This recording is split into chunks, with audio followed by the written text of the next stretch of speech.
All right. So I am Bob of Tales by Bob.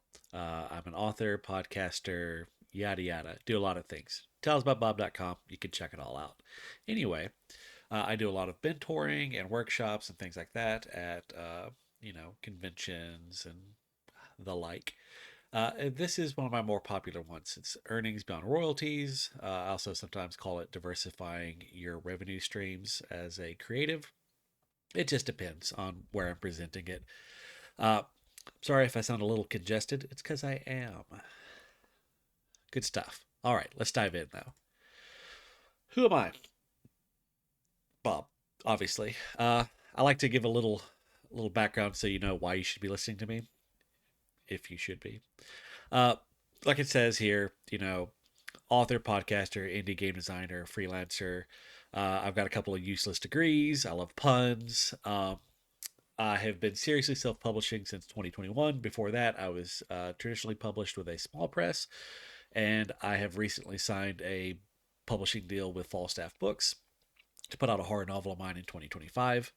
I got started back in 2012 doing NaNoWriMo, and I've just been keeping at it ever since. And these little nuggets are two of my office cats. You'll see them sporadically.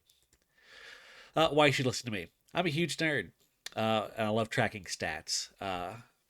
You'll see that come up throughout this presentation. I've been building my brand for a better part of a decade. I have been to Paradise. You can see here. It's not currently paved, and I did not see a parking lot. So yeah, I've made a ton of mistakes along the way. So learn from my mistakes so you don't have to make them. Also, I'm a more realistic example. I'm not pulling down six figures. 2023, I made a little over 10 grand doing this. So better than some folks, not as good as others. A lot of hard work got me to that point. Yeah. Also, I'm huge on transparency. If you go to my website right now, you will find blog post after blog post where I break down, each month. These are what my sales were. These are what my social media growth looked like. Things like that. I peel back the curtain. Anytime I do a book launch, you'll see exactly how many I sold over the launch window, what I did, how I promoted it, all that kind of stuff. All right. So, first off, primary focus. You're an author. You need to be selling books. Everything I'm about to give you is a distraction because your number one focus is selling books. If you're ever in doubt on what you should be doing, you should be trying to sell your books. Okay? You're an author. You sell books. This all the things I'm about to go into are nice. They're nice to have. But at the end of the day, you're an author. You sell books. If you're not an author, if you're a painter, you sell paintings. If you're a potter, you sell pottery. Whatever it is, whatever your primary focus is, that needs to be your primary focus. It sounds dumb to say, I know. But look, always need to be worrying about selling your books. That's number one focus. Now, let's talk about a bunch of distractions. Uh, First off, you need to establish your turf. Your goal is always get people onto your turf. What is your turf? It's your email list and it's your website. And I realize websites cost money. Maybe you don't have money at this point. That's okay. Get a link tree. They're free. And it's going to act as a kind of a proxy website for you in the short term. But really, you do need long term, you do need a website. Um, it just adds credibility. It's a good landing page, yada, yada, yada. But anyway, your link tree, it'll have links to your socials. Maybe you don't have a website, but you have like a blog spot. You can link to that. Uh, Things like that. So, uh, and then your email list. I use MailChimp. It's free up to a certain point. I have not hit that point, so it's still free for me. It'll be free for you for a long time. But anyway, look, if you're banking all your interaction being on social media, what happens if an eccentric billionaire buys the social media that you're most active on and ruins it? Could happen, hypothetically. Uh, I'll give you an example. Facebook used to push pages. One day they flipped a switch basically, and uh, posts in a group were now 3 times more likely to be seen than posts on a page. They shifted their focus to groups. There were businesses that went out of business because they had all their eggs in a page basket and not a group basket. So their interactions plummeted. They were no longer getting sales and they went out of business because Facebook just changed how their algorithm worked. If you were on a social media, you're playing by their rules. It's not your turf. Okay? Your email list, you control that. You take that with you everywhere you go. Your website, you control that. No one comes onto your website and tells you what you can and can't post. Uh, I mean, yeah, if you're like setting up a Nazi white power website, first off, fuck you. Second, yeah, someone may shut you down. But as long as you're just being a creative, no one's gonna come on there and tell you you can't do that. Okay. So get your turf. My biggest regret is that I did not start my email sign up list like 5 years before I actually started it. And you can see here, this is a picture of my website. Doesn't look like this now, but this is what it looked like at the time I made this PowerPoint. Um, Keep in mind that this is not a race. I'm going to lay out a lot of stuff that I do, and you're like, oh my God, Bob, that seems like a lot. It is a lot, but I didn't start all these things yesterday. I've been building this stuff over a decade. And so don't sit there and think like, oh my God, there's no way I can get to that. You can. It's just going to take time. Take time, do it right, don't do it quick. Start where you're comfortable, do the things that you're most comfortable with first, and then expand outwards. Um, and you don't have to rush into anything. Think before you leap. It'll save you some redos. But yeah, you can see here, these are some of the things I do, like some podcasts and yada, yada, yada. Also, stuff taken from my website. Um, Something I would caution you is knowing when to fish or cut bait. It can be difficult to know when you should stop investing time in a particular avenue. Uh, and I have no magic algorithm here because a lot of people do want that instant gratification of, oh, I started an email list. Why hasn't it blown up? Oh my God. Uh, so screw this. I'm just going to delete it. No, no, no, no. Some things do just take a lot of time. Uh, but kind of what I do, I guess my main algorithm that I go with is I look, how much time does it take away from task number one, which for me is writing. If it takes away a significant portion from that and it's not really paying me back in any other way, it's probably time to consider cutting it. An example was me and some other authors started it was going to be like a shared social media account basically for rural fantasy books. We all were rural fantasy authors. It took a lot of work. It got nowhere. So ended up just cutting that. It was not paying off what we were putting into it. Um, yeah. So you can see here, rural fantasy books. Maybe it was the shitty logos why it failed.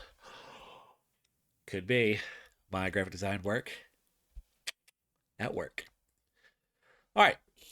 Also, keep in mind, most of what works for me probably won't work for you in the specifics. Okay? You're going to have to tweak all these things to fit you. I'm going to give you a ton of examples. These are not examples that like go out and do the exact same thing that Bob did. These are examples to get your brain working, to get you thinking. Like, oh, okay, I could do something like that. Or, oh, that doesn't quite work for me and my brand. But what if I did it like this? That would work. Okay, so you're going to tweak. You're going to have to tweak. Um, I would also say, like, really lean into your expertise. Me, I'm huge on Lovecraftian horror, so I make a lot of Lovecraftian horror t-shirts because that's a niche interest that I have that not everyone has. You have niche interests, probably. If you don't, maybe get some. Uh, but yeah, kind of steer into the things that make you you and not make you me. I'm already me. Don't be me. Be you. Okay, so here's how I make money. Um, my strategy for a long time has been a bunch of little streams can grow to be a big river. Okay, I'm going to pause while I blow my nose. And I'm back. Okay, so I have 11 revenue streams. And now that's not like some of these are multiple types of the stream of the same thing.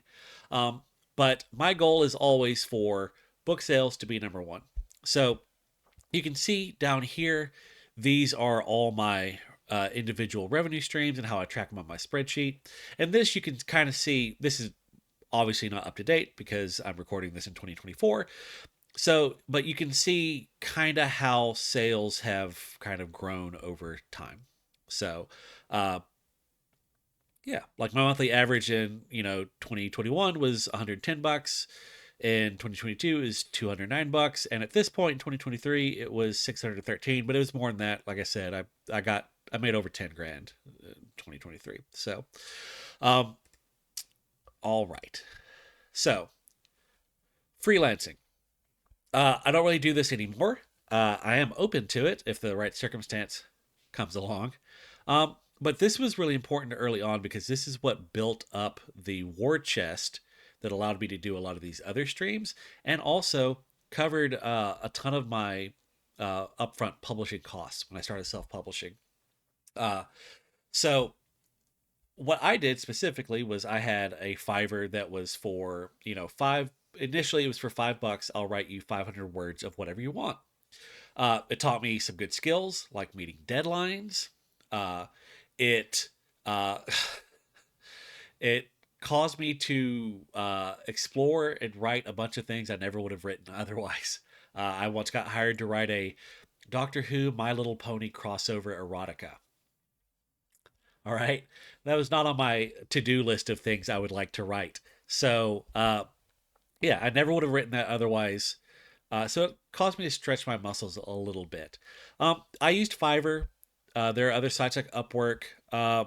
I suspect that AI is going to really screw this market up for a lot of folks. Sorry, I got in when it was not AI riddled. And I think you're going to start seeing some diminishing returns here as people get tired of hiring folks that are just using AI to do what anyway. Um, but yeah, so in my case, I also then did a Fiverr for $10 for 500 words of world building and lore for your tabletop or video game. And, made a few $1,000 on that, which I was then able to turn into hiring editors, hiring a cover artist for book one, stuff like that. Boop. I make money doing print on demand shirts. Stick to what you know if you're doing this kind of thing. Like I said, I like Lovecraftian horror. This shirt is one of my best selling shirts in Germany. I don't know why. Germans love me, so I guess I'm the worst. Oh, yeah. Anyway, um, so here, part of it is like getting your cost down. A lot of print on demand shirts will never sell even one. You make that design, you throw it up, never sells. And then some, for whatever reason, sell like 20 of them in Germany. Who knows? Stick to what you know. Use existing assets as much as possible. Like, so if you've already bought some assets to use to make like a book cover, use those on a shirt design. Turn your book covers into shirt designs or, elements of your book covers into shirt designs. Uh, I would recommend using a product like Affinity um, over a product like Adobe. Adobe is a monthly fee. Affinity is buy once, cry once, and it's cheap. It's $50. You can get the entire suite for $150, and they frequently run sales, so you can get it for like half off. So you could get all three of their products, which is a book layout software, photo editing software, and vector editing software. Which I make all my shirts with the vector editing software. It's called Publisher. No, it's called Designer. Uh, and it cost me $25. No monthly fees. All right. I use Amazon Merch, Redbubble, and TeePublic. I just throw these shirts up. I never have to think about them again. They sell or they don't. Cool. I'm not going to really go into this. If you really are interested, there's kind of three ways to do selling shirts. Option one is make them, sell them, and ship them yourself. You'll make the most money that way. The problem is you have to carry inventory unless you are going to be screen printing them yourself, which at that point, you're just a screen printer. You're not an author anymore. Sorry. Um, I know people who do this. It's a time consuming process. I don't recommend it. You can drop ship them through a platform like Shopify, which is basically you have more control. They still handle kind of the back end of it, but you handle the sales. You're going to make a little bit more money, but it's going to take more work. And then me, I just do drop shipping through a company like TeePublic because I don't have to carry inventory. Do I make a lot of money? No. TeePublic, I make like $2 a shirt. Amazon merch, I make like $4 and change a shirt. It's not a lot, um, but I don't have to carry inventory, and it's passive income. And the cats are right. This is boring. So let's move it along. All right, one sheet RPGs. I am a huge nerd. Uh, I am already deeply embedded in the RPG space. It's one of my biggest hobbies. I love one sheet RPGs. It's a quick and easy to create game. Uh, and I love game design. So this is a hobby. There's no cost to produce other than my time because I make my own covers. You can see several of my shitty covers here. um, and guess what? This space has somewhat low expectations in design aesthetic.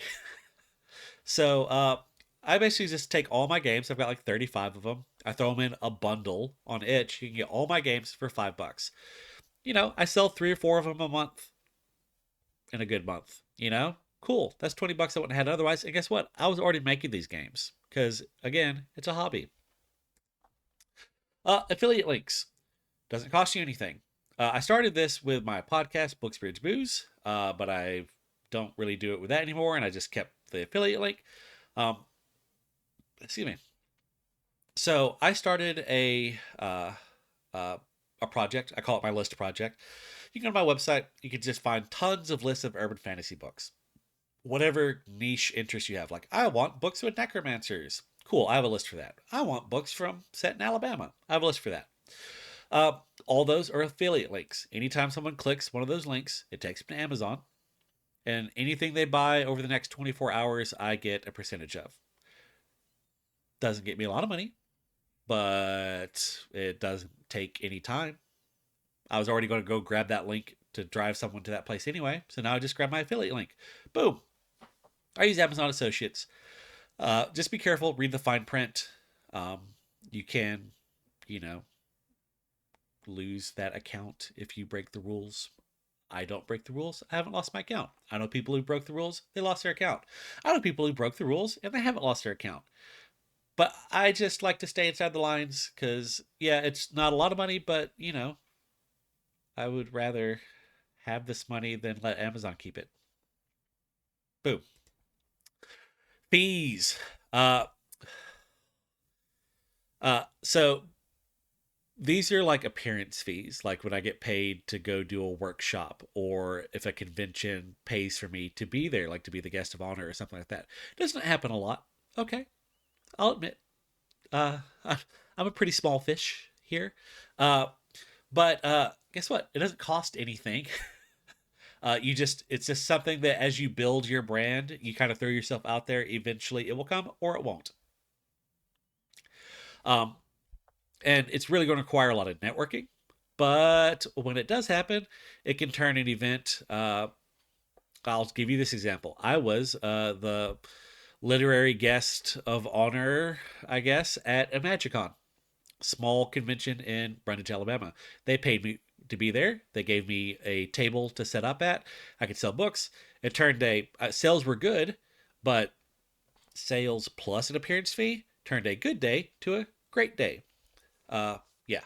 So also, hey, they stoke the ego. Really can't put a price tag on that. So remember, you're a big fish to someone if their bar is low enough. And that's the space I like to live in. Yeah. All right. And yes, Parker, someone did say fish. Patreon. This synergizes well with podcasting if you're going to do that. Um, cool thing about this is it uses assets you already have lying around. Are you working on your book cover for your next book? Throw it up here first. Um, Sneak peeks of chapters that you're writing, world building, behind the scenes stuff. Okay. Yeah, it's hard to grow this. As of recording this, I think I have 12 patrons. Mine is super cheap. It's $2 a month. Um, and you get like a book and a ton of short stories and flash fictions and all sorts of stuff. You get tons of really cool content for only $2. Seriously, go check it out. But it's all passive. It's stuff you're already making. Just throw it up here first or exclusively, and draw people in. Little bits of money, they all add up. Um, yeah, in-person book sales. This is where I make the most of my money. You know why? Because my focus is on selling books. What? Yeah, no. Here's what I'm going to say about this. Obviously, yeah, selling books, great. In person, I would say this is in person and online. So on the physical side, get into unusual places. If you are one author in a book festival, you don't stand out. Well, I do because I'm big and scary looking, kinda, and write about a meth wizard. But for the most part, you don't stand out that much. But if you're the only author in an art festival, you stand out. If you're the only author at a crawfish festival at a local brewery, which I was, you stand out. And anyone who likes books, if they want to buy a book, they got to buy it from you. So being the odd man out really can work in your favor in those instances. In online spaces, I have a whole other class on organic marketing for creatives. It'll be I'll make that video some point. You'll find it here when it's made. Whatever. Um,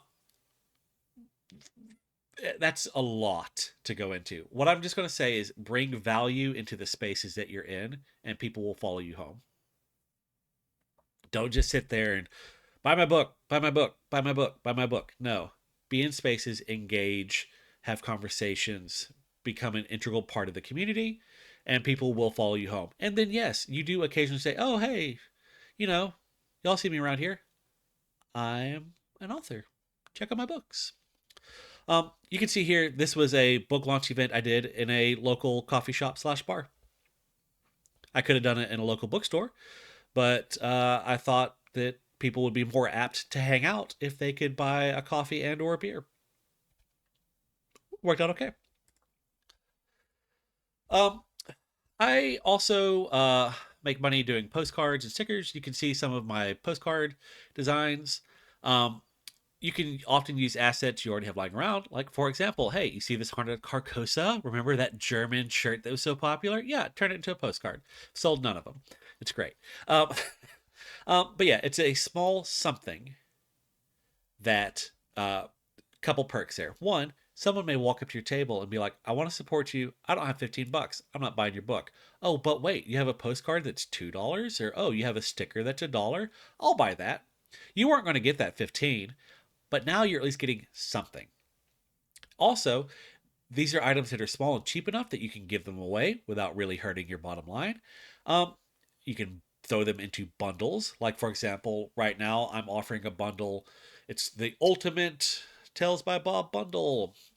You get all 7 of my books signed with 7 postcards and 7 stickers for $100. Boom. And I sell at least one a convention. Pretty cool.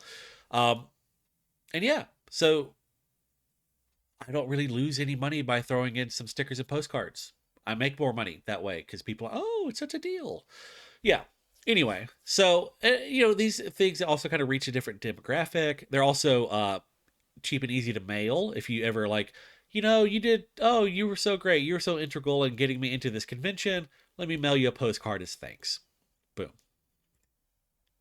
I'm just going to talk about a couple things, and we're going to wrap this puppy up. ChatGPT, AI. Um, my favorite quote about all this stuff is ChatGPT is not going to take your job. Someone better at using ChatGPT will take your job. Scott Galloway says that. Prof G. Anyway, um, you can use AI in ethical ways. Do not use AI to make your book cover. Do not use AI to narrate your audiobook. Do use AI to help you brainstorm. You know, do not use AI to write your book. Uh, so yeah, if you do any of those things, you can. No one's stopping you. It's a free capitalist hellscape economy. Um, go nuts. Just be aware the space is very heated, and you will catch blowback. It'll bring down your costs. You're going to take heat. That's your thing that you have to weigh. I come down on the side that I don't want AI taking money from me as an author, so I don't use AI in ways that would take money from voice actors, translators, artists. Okay, that's my moral. That's my moral stance. I can't tell you how to live your life. Um, no, Olive, we did not say Cat GPT. The standard Kickstarter. Um, so, if you don't know what I'm talking about here, as an author, you need to do a better job about paying attention to the landscape of publishing. Just I'm going to just say that. You do not have to be a Sanderson fan or anything like that. I'm just saying that this was a huge deal. If you have not ever heard of this, maybe you should start paying more attention to the industry that you're a part of. Um, this he broke the record for the biggest Kickstarter of all time as an author. Unheard of. Um, and people were like, "Oh my God, this is probably the end of publishing." No, no, it's not. But there were a couple of takeaways from this that I think are valuable and do show where the industry could be heading, or a place for you to add value. You know, Sanderson. First off, the reason Sanderson was so successful is because before he even started this Kickstarter, he already had like 20 employees. He's been treating writing like a company for a long time. No other author does that I'm aware of. So no other author can step in and do what he did. You are not going to have the all-time record-breaking Kickstarter as an author. You're just not. Okay, Sanderson can. Sanderson will probably break his own Kickstarter record at some point, just because he's got the apparatus to do so. No one else does. Um, and you know who does? Publishing houses. They just don't seem interested in doing anything like this because they're idiots. Um, okay, so the two takeaways. One, there are a tiny sliver of fans that they want the super fancy omnibus gilded edges books. Okay? They exist. The problem is, as a small time author, such as myself, um, I don't have, 20,000 people that want an omnibus gilded edges version. So it's a little harder for me to justify getting those generated. Uh, I do know some authors that are a bit bigger than me. Richard Fierce, John Hartness. These are folks that they do have nice of these like nice fancy leather bound editions. It's something I'm considering doing. If I can get the price down low enough, it's a good investment over the long term for me. Because there are a sliver of fans that they want that more than anything, okay? They're going to buy it in every possible version. If you don't have that product, you've just lost out on that money. The other thing is, um, Sanderson has been trying to get his publishers for years to do it. If you buy the print book, you also get the ebook and the audiobook all in a bundle. So consider if you have some way to bundle like that, people really like that. Okay. Also, you should define success for yourself. Set goals. I'm big on this. Big proponent for defining success for yourself. What is success for me is not what is going to be success for you. So this is not up to date. This is just a screen grab from when I made this again. But so you can see that I had particular goals. Like I can say, for example, on this one, do 6 panels of DragonCon. I've achieved that. Um, I have not yet sold 5,000 books, but I'm pretty close. Uh, I think. Yeah, pretty close. Get 250 subscribers to my newsletter. I've hit that. And you know what I do? Every time I hit that, I celebrate it. Okay? I do a post celebrating it. Because guess what? The end goal is doing this full time for a living. if that was the only time I allowed myself to celebrate, it's a long slog that I may never reach. But by doing it this way, I break it down into achievable goals, short term and then longer term. And who knows, you set these goals and you're like, oh God, if I just pushed a little bit harder on this month, I think I could hit that. And it motivates you, you can see where you're making forward progress and it makes a huge task seem much more achievable. Um, Support each other always. No matter how quickly you write, you cannot write enough books to supply all demand. You cannot paint enough paintings to supply all demand. You cannot pot enough pots. Is that right? To supply all demand. Always be promoting other people. These are for, I have a whole section on my website of like my author friends. These are for my favorites: Rachel Brune, John Hartness, Alexander Nader, and Ben Meeks. Um, go check them out. Go to my website. Go rummage through my author friends. If you have questions, hate mail, you go to TalesbyBob.com. I have a contact on there. Feel free to reach out. You can, wherever you saw this video, YouTube, what have you, comment down there. I'll try to answer them as I have time. If you're like Olive and just at the end of this, you're just confused, I get it, Olive. It is what it is. But yeah, I love mentoring people. I love helping people. I've gotten a lot of help along the way. I like to pay that forward. Please don't hesitate to reach out. Uh, and again, talesbybob.com, talesbybob on all sorts of social media. And yeah, I hope this gave you some ideas and provided some value. I'm now going to go blow my nose again. Cheers.